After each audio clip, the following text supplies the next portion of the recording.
Shakira Barnes, aka Lil Snoop, aka K.I., who was a part of the GD set STL/EBT. Now K.I., she was the real deal. She wasn't like no ordinary girl. You know, she basically was hanging around a bunch of dudes who was doing things in the street, and she became a part of it. From ever since, you know, she was more on the tomboy side. You know, she had dreams of becoming like a guidance counselor or someone who can help children, you know, reach out to kids and stuff like that. But as she begun to get deeper and deeper into the streets, it was like no way out, and all her childhood dreams had vanished. A lot of people was talking about these other guys. K.I.'s name was ringing so many bells that the feds was creating a case specifically just for her so they could lock her up and throw away the key. So that's how many bodies she was dropping. You know, there's numerous interviews with her brother FBG Butter was saying that K.I. was the real killer. And he named at least 6 people that K.I. was responsible for killing. And then Butter said, I could keep going. You want me to keep going? So that means she killed more than 6 people. K.I. has killed 11 people, and she's the one who made O Block. Vaughn only killed 5 people. So she killed more people than Vaughn, and her name was ringing more than Vaughn. The fact that she's a girl, her name was ringing more. She's a girl doing what men do. That's unheard of. That's very, very rare. Not only that, but she was putting in more work than the guys. She had more bodies. She had more clout. She was clouded up. You never did nothing, boy. You know how many niggas died behind that black shit, you goofy ass nigga? Man, shit, ain't nobody died shit, nigga. Gutter died behind that shit. Y'all ass died. Your sister, hey, look. My sister was smacking y'all ass. Your sister got did so dirty. Y'all living off the name that they fake creating in the street. That bitch wasn't no assassin. That bitch got smoked. Oh, Tuka, she was smacking shit. Ask Blood Money. How many times she got hit? Ask Blood Money. Ask OD. How many times she got hit? Ask Chiraq. Ask Batum. Ask Junior. Your ass a fucking goofy, Tuka, I keep naming, folks. She was even bringing her clout to social media.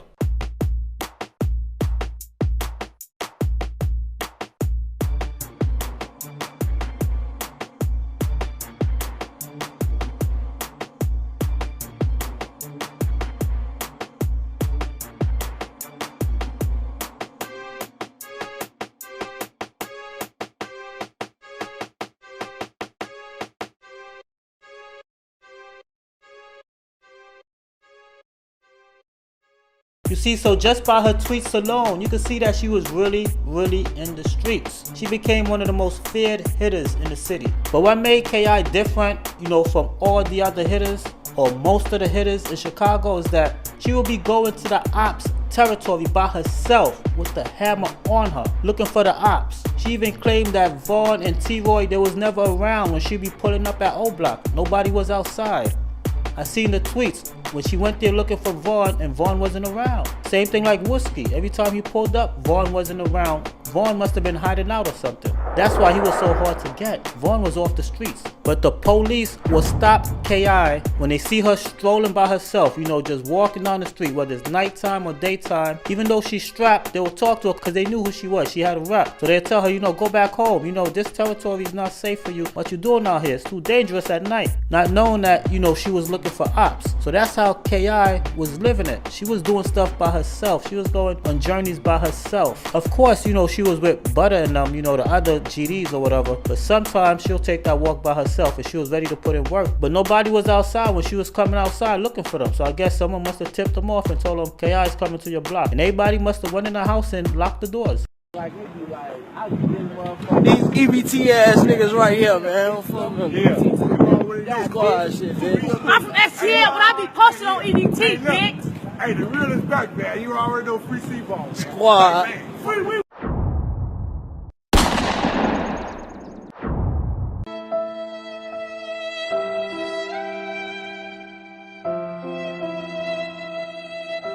But K.I. didn't really turn up until when Taekwon had died, who's a 13-year-old boy. He was like her little brother.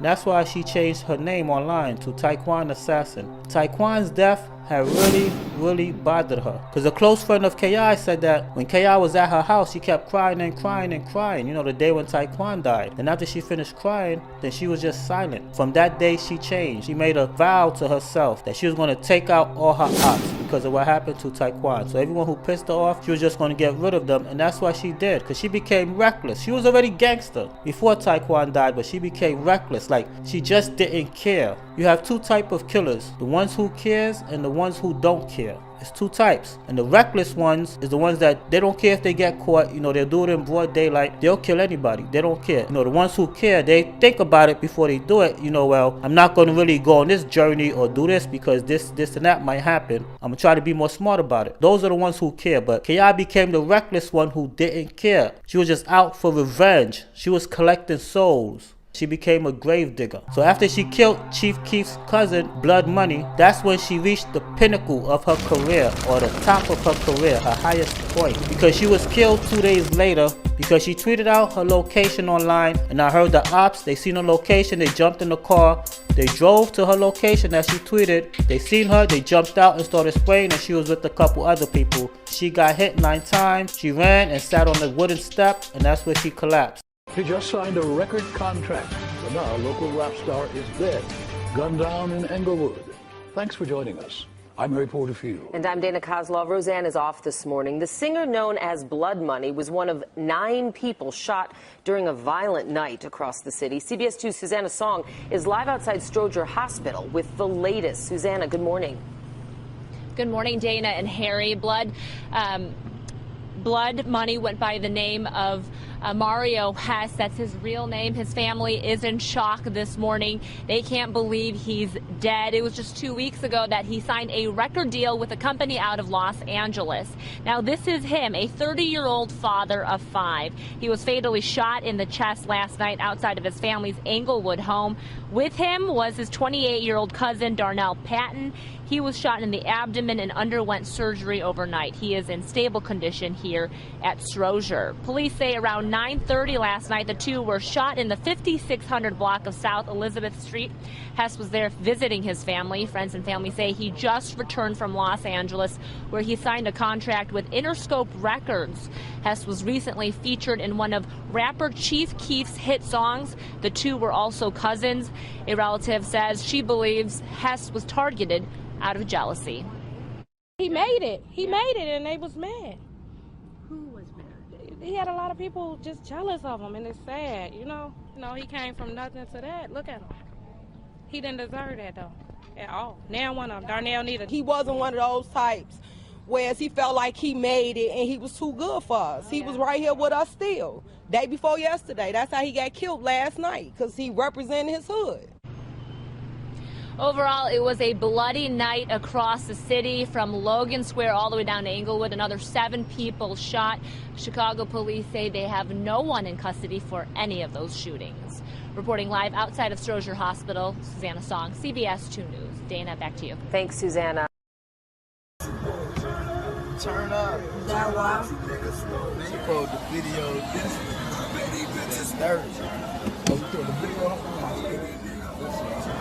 Turn up. Turn up.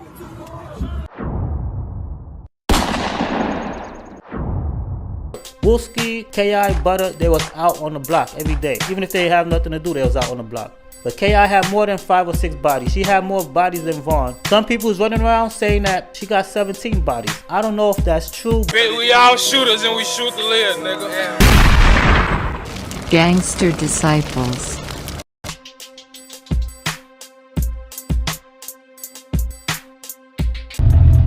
Man, look, stop saying Vaughn did anything to Shorty. Vaughn ain't do shit to Kyra. Bro, stop saying that shit. Shorty ain't no fucking killer. I'm fucking bread. Kyra's the real fucking killer. Stop that. Stop playing. Y'all steady mentioning the dude's name like he really like that. Oh, what you mean give Vaughn his credit? I never said he wasn't no real nigga. I just say he didn't kill Kyra.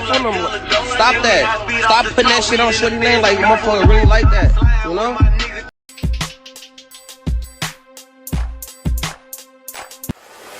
It's an ongoing war, and we don't know what for. For Chantel Brown, the statistics are more than just numbers. Within 12 short hours across Chicago, 14 people were wounded, 2 people killed, one of them being Brown's oldest child. I'm just going to miss her presence. She was a very, very beautiful, well-known, lovely girl. 17-year-old Jakira Barnes loved basketball, her friends, and being with family. I love her, and I'm going to fight for her to have justice because I don't think it's fair that we're losing our kids being gunned down every day in the streets. It's still under investigation what exactly happened Friday afternoon in the 6400 block of South Eberhard, but neighbors say Barnes and a friend were walking along the sidewalk when a gunman started firing. When the bullet hit, it was so powerful she fell on the step. Residents who do not want to be identified say Barnes fought to live, but had been shot at least 9 times. In the jaw, in the neck, and in the chest, and in the leg. 9 times, they said. Barnes was transported to Northwestern where she died, and tragically for this neighborhood, it wasn't the first child lost to gunfire. I wanted to cry because I had 2 children that had been murdered. So I know how that mother feels. Jakira's mother and several other organizations have collectively put together a $10,000 reward for the person who brings forward the information that leads to an arrest and a conviction. This case is ongoing. No one is in custody as of yet. From Woodlawn, I'm Emily Flores, NBC 5 News.